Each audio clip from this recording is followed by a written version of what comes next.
Assalamu alaikum class. Today our topic of discussion is important of biochemistry in nursing. जैसे कि topic को देख के पता चल रहा है कि बायोकेमिस्ट्री और नर्सिंग का कोई कोरिलेशन या दोनों को इकट्ठे पढ़ा जाएगा आज के टॉपिक में। तो सबसे पहले क्वेश्चन आता है कि नर्सिंग और बायोकेमिस्ट्री को हम इकट्ठे पढ़ क्यों रहे हैं। नर्सिंग में क्या होता है, नर्सिंग में आपको भी पता है सबको कि नर्सिंग में क्या होता है, नर्सिस जो होती हैं वो पेशेंट्स के साथ डील करती हैं। अच्छा, अब एक सिचुएशन ये आती है, देखिए कोई भी हॉस्पिटल है उसमें स्पेशलिस्ट होते हैं, कार्डियोलॉजिस्ट होते हैं, जो भी डिफरेंट सर्जन्स होते हैं, उनका काम क्या होता है। जो डॉक्टर्स होते हैं वो स्पेशलिस्ट होते हैं, वो जस्ट क्या करते हैं, ऑपरेट करते हैं। ऑपरेट करना, मेजर सर्जरीज करना या मेजर ऑपरेशंस करना उनका काम होता है। उसके बाद पेशेंट्स के साथ जो डील करती हैं, उनके टेक केयर करती हैं, वो सारे काम करते हैं नर्सिस।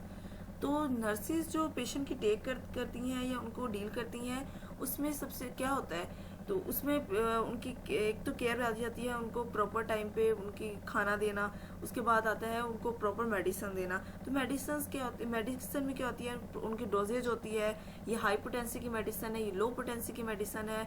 इन सब चीज़ों के बारे में नॉलेज जो होता है वो नर्सिस के पास ज़्यादा होता है, क्योंकि नर्सिंग के कुछ कोर्सेज होते हैं जो उनको स्पेशल कोर्सेज कराए जाते हैं, जिसमें उनमें बायोकेमिस्ट्री से रिलेटेड, मेडिकल से रिलेटेड, क्लिनिकल बायोकेमिस्ट्री से रिलेटेड सारी बातें बताई जाती हैं। वो बातें क्यों बताई जाती हैं कि किसी भी पेशेंट को अगर कोई ड्रग दी जाए, मींस मेडिसिन दी जाए, और उसकी पोटेंसी बहुत ज़्यादा हाई हो जाए, तो पेशेंट को कुछ भी उसके नुकसान हो सकते हैं। सपोज करें कि वो मेजर सर्जरी के बाद पेशेंट अभी आया है, आईसीयू से बाहर आया, और उसको कोई नर्स जो है वो नहीं थी, उसको किसी आम कोई उसके फैमिली मेम्बर ने डील किया और उसने कोई रॉन्ग मेडिसिन दे दिया या उसको पोटेंसी का नॉलेज नहीं था।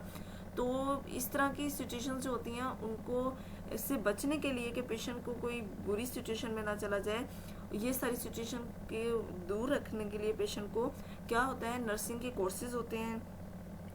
कुछ जो कोर्सेज जो करती हैं नर्सिस, उनके बाद उनको हॉस्पिटल में जॉब मिलती हैं, उनमें उनको क्लिनिकल बायोकेमिस्ट्री पढ़ाई जाती है, बायोकेमिस्ट्री से रिलेटेड हर बात बताई जाती है कि अगर ये मेडिसिन है, इस मेडिसिन के ये साइड इफ़ेक्ट्स हो सकते हैं, इतनी पोटेंसी में मेडिसिन देनी चाहिए।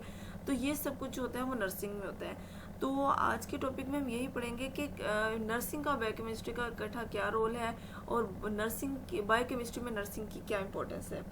तो basically students, knowledge of biochemistry is very important to understand patient disease situation.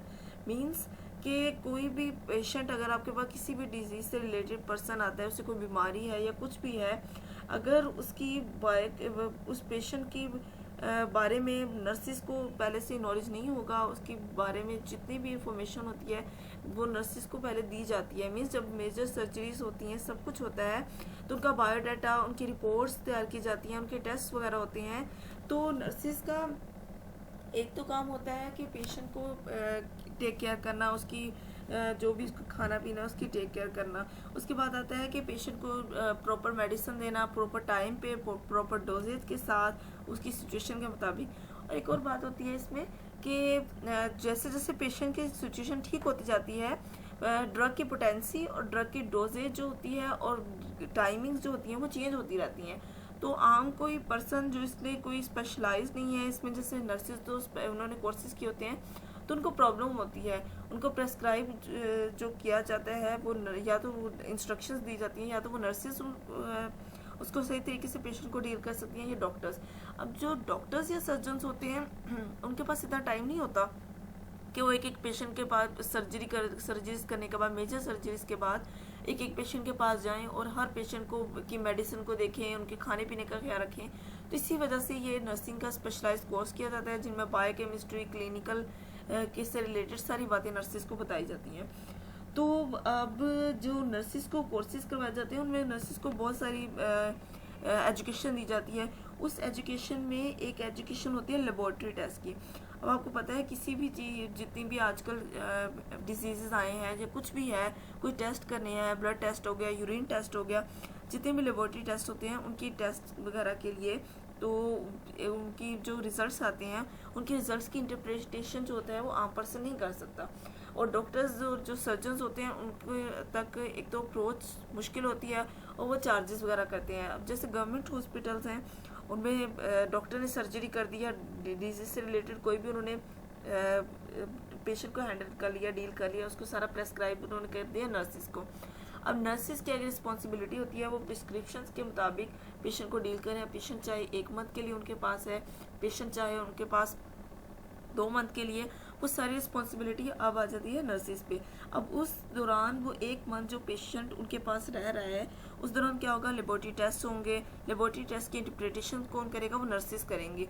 अच्छा, अब इसमें एक और चीज़ आ जाती है कि जितने भी कुछ ऐसे डिजीज़ होते हैं, जैसे होगी डिफरेंट एलर्जीज होगी। अब जैसे रनी नोज मीन्स हमारे जो फ्लू वगैरह हो जाता है, सोर थ्रोट, तो यह आजकल गर्मी बहुत ज़्यादा है आपको पता है, तो लू वगैरह भी चल रही है, तो उस दौरान हमारी आइज़ बहुत ज़्यादा रेड हो जाती हैं। अब देखिए ये सारी जो कंडीशंस है वो डिफरेंट टाइप्स की हैं।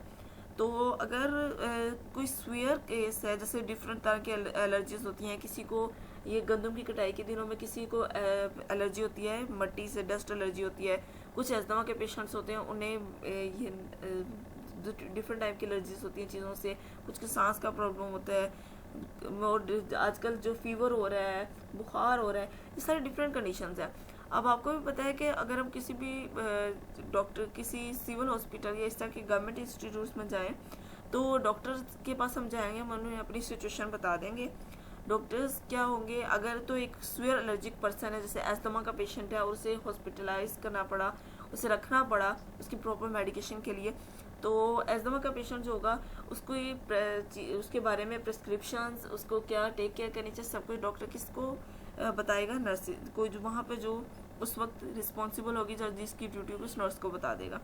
अब नर्स की रिस्पॉन्सिबिलिटी है कि उसे किस टाइप की, अब देखिए वो नर्सिंग के कोर्सेज में या उस एजुकेशन में उनको एक क्लिनिकल बायोकेमिस्ट्री के बारे में पढ़ाया जाता है कि वो जो एलर्जी का पेशेंट आएगा उसको उनके प्रॉपर पंप्स वगैरह होते हैं, उनको पंप कब किया जाएगा, उनको ये वाली मेडिकेशन कब की जाएगी, और उनके मीन्स के अगर उनकी कंडीशन सीवियर हो जाती है, उनके ड्रग